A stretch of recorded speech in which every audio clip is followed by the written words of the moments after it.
Hello guys, I am Vishal and in this video I am going to discuss few important commands of AutoCAD, both 2D and 3D commands. Although there are lots of thousands, even more than of thousands of commands, but मुझे कुछ जो important लगा वो मैं इसमें share कर रहा हूँ. एज एन आर्किटेक्चर स्टूडेंट आपको पता भी होना चाहिए, क्योंकि AutoCAD सॉफ्टवेयर कितने भी सॉफ्टवेयर आ जाए बट ये बेस्ट होता है. इस पे काम करके लगता है कि हमने कुछ डिज़ाइन किया. Whatever. So I will start with 3D commands. So first is mesh, MESH, mesh command. तो बेसिकली क्या होता है कि अगर आपको डायरेक्टली कोई 3D ऑब्जेक्ट्स बनानी है, जैसे क्यूबॉइड ही लाना है आपको या स्फीयर लाना है, तो डायरेक्टली आप मैश कमांड से जनरेट कर सकते हो. तो इसमें क्या होता है मैश कमांड में कि जब आप मैश कमांड देके एंटर करते हो तो नीचे जो टैगलाइन आती है उसमें सिलेंडर, क्यूब, बॉक्स जो भी चाहो वो आ जाता है. तो उससे डायरेक्ट 3D ऑब्जेक्ट आप जनरेट कर सकते हो मैश कमांड से. ओके, उसके बाद नेक्स्ट है X edges, EDGES, X edges. X edges से क्या होता है ना, मतलब याद करने के लिए भी लिंक करो, कुछ भी करके याद कर लो, बकवास करके. एक्स एजेस से क्या होता है कि 3D फिगर को 2D में कन्वर्ट करने, to convert 3D to 2D. मतलब अगर कोई क्यूबॉइड है आपकी 3D में, तो याद करने के लिए बता रहा हूँ, to convert 3D to 2D, तो उसके हर एक एजेस को देखने हैं आपको. एक्स एजेस में याद कर लो, हर एक एजेस दिखे. सो आपको हर एक एज देखने हैं किसी भी 3D सरफेस के, 3D एलिमेंट के. तो उसके लिए एक्स एजेस कमांड दो, that will convert your 3D to 2D. Then regen 3, REGEN, regen 3, ये एक्चुअली रीजनरेट है कमांड है, रीजन 3. सो इसका होता है रीजन इज़ रीजनरेट 3. ठीक है, ये कमांड देखें, एंटर करो. ये क्या होता है कि जो जैसे आपने कोई रेक्टेंगल बनाई हुई है तो जो ब्रोकन लाइंस है ना उन सबको ठीक करके एक परफेक्ट लाइन बनाती है. तो रीजनरेट 3 जो होता है, this command is used to correct the broken lines. मैं सब अभी 3D कमांड बता रहा हूँ सिर्फ. रीजन 3 में जब देखा होगा आपने, जब डोर्स वगैरह बनाते हो ना AutoCAD में, तो छोटे छोटे जब बहुत ही बारीक काम करते हो, माइन्यूट डिटेलिंग, तो उसमें कहीं की लाइंस टूटे फूटे रह जाते हैं. तो फिर जब आप हैच करते हो तो कलर बाहर आ जाती है, हैचिंग. तो उन सबको ठीक करने के लिए, to correct the broken lines, we use this regenerate 3, regen 3 command. उसके बाद पी फेस है एक, PFACE. पी फेस कमांड होता है कि जैसे कोई क्यूबॉइड है आपने बनाया क्यूबॉइड, तो इस क्यूबॉइड के हर इंडिविजुअल फेस को सेलेक्ट करने के लिए, मतलब P face to select the face, select any individual face, to select any individual face of any element, 3D element. Okay, brightness adjust. Okay, फिर उसके बाद और 3D में इम्पोर्टेंट एक लॉफ्ट होता है, लॉफ्ट कमांड. लॉफ्ट क्या होता है ना कि जैसे स्केचअप आप लोग यूज़ करते हो ना, तो जिस तरह से स्केचअप में पुश पुल कमांड होता है ना, पुश और पुल, किसी ऑब्जेक्ट को पुश और पुल, वैसे ही AutoCAD में होता है. ठीक है, तो मैं पुश और पुल लिख देता हूँ जैसे स्केचअप में होता है, उसी तरह लॉफ्ट कमांड AutoCAD में होता है. ओके, ठीक है. उसके बाद ठीक है, 3D हो गया. ये सारे 3D कमांड्स थे यहाँ पे, 3D. अब मैं कुछ 2D कमांड्स बताता हूँ. 2D में इम्पोर्टेंट थोड़े अच्छे कमांड्स है. 2D में एक तो पहला बी काउंट करके आता है, COUNT, B count, enter.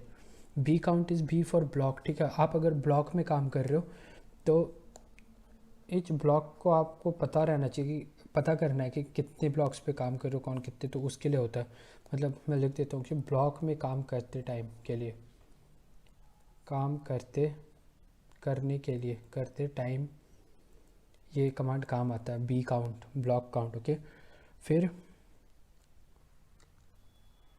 Revision count, right,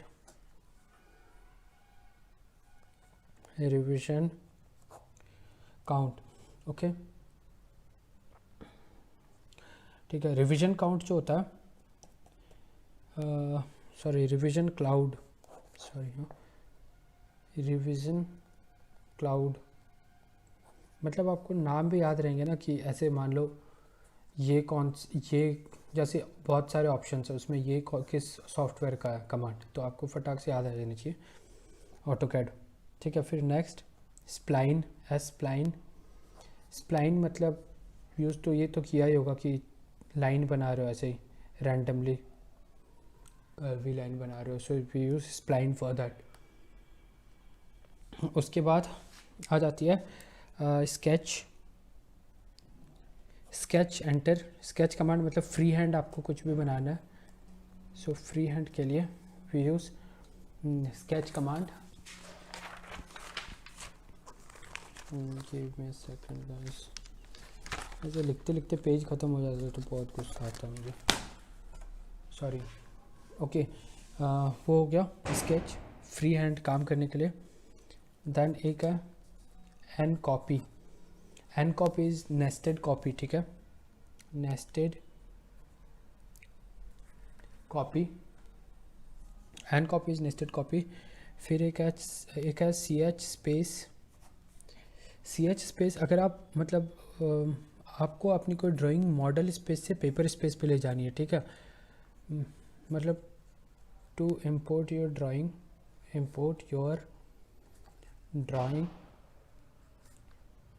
from model space to paper space, model space to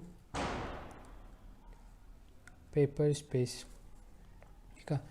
actually मैं ये वीडियोस इस टॉपिक पे इसलिए भी बना रहा हूँ ना क्योंकि जब मैं था फर्स्ट ईयर में, आई गेस सेकेंड सेमेस्टर में, तो मेरे फैकल्टीज़ ने मुझे कहा था कि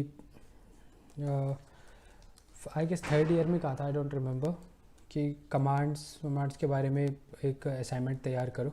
तो मैंने कुछ सर्च किया था तो मुझे उतना नहीं मिला था, स्पेशली यूट्यूब पे तो वीडियोस मिले नहीं थे मुझे, सो आई थॉट कि मैं बनाऊँ सो दैट कि मेरे फ्रेंड्स को हेल्पफुल हो जाए, ठीक है। सी एच स्पेस कि अगर मॉडल स्पेस से आपको पेपर स्पेस पे अपनी ड्राइंग ले जानी है तो सी एच स्पेस। उसके बाद M lines is multiple lines, okay, मतलब ये होती है कि आप जब ऑफसेट कमांड लेते हो ना, ऐसे करके जब आप कुछ बना रहे हो, एक तो आपने जैसे कि ये रेक्टेंगल बनाया, ठीक है, अब आपने ऑफसेट कमांड लिया, कुछ एक डिस्टेंस लेके आपने एंटर किया तो ऑफसेट ऑटोमेटिकली आ गया, बट फिर ये आपको ट्रिम करना पड़ता है कोने पे, राइट, यहाँ पे कोने पे आपको ट्रिम करना पड़ता है, बट अब आपको बहुत सारा वर्कलोड है, आप ट्रिम करना नहीं चाहते हो तो आप सीधा ही मल्टीपल लाइन कमांड लो, एम लाइन एंटर, तो उससे क्या होगा, आप जैसे जैसे लाइन ड्रॉ कर रहे हो ना वैसे वैसे ऑटोमेटिकली उस डिस्टेंस पे जो आप एंटर करोगे एक लाइन खुद पे खुद ड्रॉ होती जाएगी, फिर उस पर ट्रिम का झंझट ख़त्म, तो ईजी होता है इससे। एम लाइन्स, फिर आईडी से याद रखो, आईडी कमांड कि मतलब अगर कोई लाइन है तो उसके कितने कोऑर्डिनेट्स हैं, सबकी आईडी पता करती है वो लाइन्स के कितने कोऑर्डिनेट्स हैं, ID commands.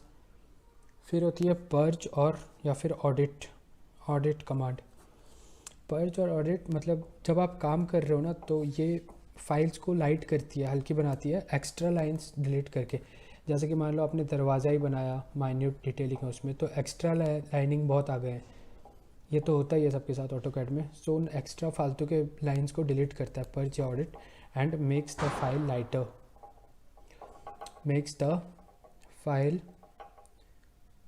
Lighter, right, purge और ऑडिट। उसके बाद एक है okay, so film mode, FILM film mode basically जब आप हैचिंग का काम कर रहे होते हो ना, इसमें हैच मतलब 0 और 1 पे डालते हैं और हैच ऑन ऑफ हो जाता है, ठीक है, मतलब थोड़ी देर के लिए अगर आपको हैचिंग ऑफ करनी है, कोई माइन्यूट काम कर रहे हो तो उसकी डिटेलिंग देखने के लिए, तो आप ये कमांड यूज़ करो, 0 और 1 डालो, ऑन ऑफ होगा फिल्म मोड, ठीक है। एक सेकंड यार, थोड़ा जूम कर लेते हैं। So after film mode next is overkill है एक, ओवरकिल, इसमें क्या होता है ना, काम करते टाइम जो फालतू के लाइन्स आ जाते हैं, जैसे आपने लाइन मारा एक, इसके साथ एक और एक्स्ट्रा लाइन आ गया मान लो, तो वो एक्स्ट्रा लाइन को डिलीट करता है। So just delete the extra lines, ठीक है, नीट एंड क्लीन बनाएगा उससे। ओवरकिल मतलब एक दूसरे के ऊपर ही है, अगर लाइन एक से ज़्यादा लाइन आ गए हैं, सो ओवरकिल कमांड। फिर स्टार मोड ये भी हैचिंग के लिए होती है, राइट। उसके बाद और क्या है,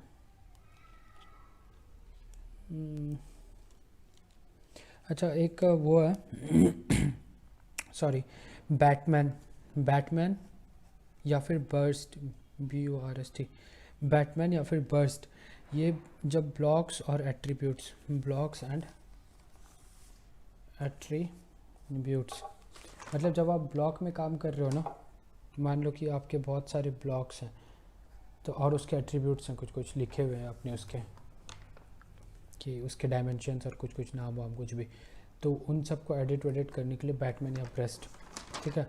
एक और याद आ रही है, सीक कमांड, ओह सॉरी मैं थोड़ा सा हूँ, ठीक है। सीक कमांड है एक, SEAK COMMAND, सीक कमांड। ये क्या होता है कि अगर आप ऑटोकैड में काम कर रहे हो, ऑटोकैड से डायरेक्टली रेविट में इंपोर्ट करनी है आपको अपनी फाइल को, तो it directly import imports your file to Revit, seek command, okay. ये हो गया। और तो इम्पोर्टेंट में इतने ही है, वैसे जितना मुझे इम्पोर्टेंट लगा मैंने कवर किया, तो इतना ही है। और मुझे अगर और भी कुछ इम्पोर्टेंट लगे तो मैं और अलग से वीडियो बना के ऐड कर दूँगा उसमें। सो इस वीडियो में इतना ही। आई होप कि ये वीडियो हेल्पफुल हो एंड मेरी दूसरी वीडियोस भी आपको हेल्पफुल हो। So thank you, will meet in next video.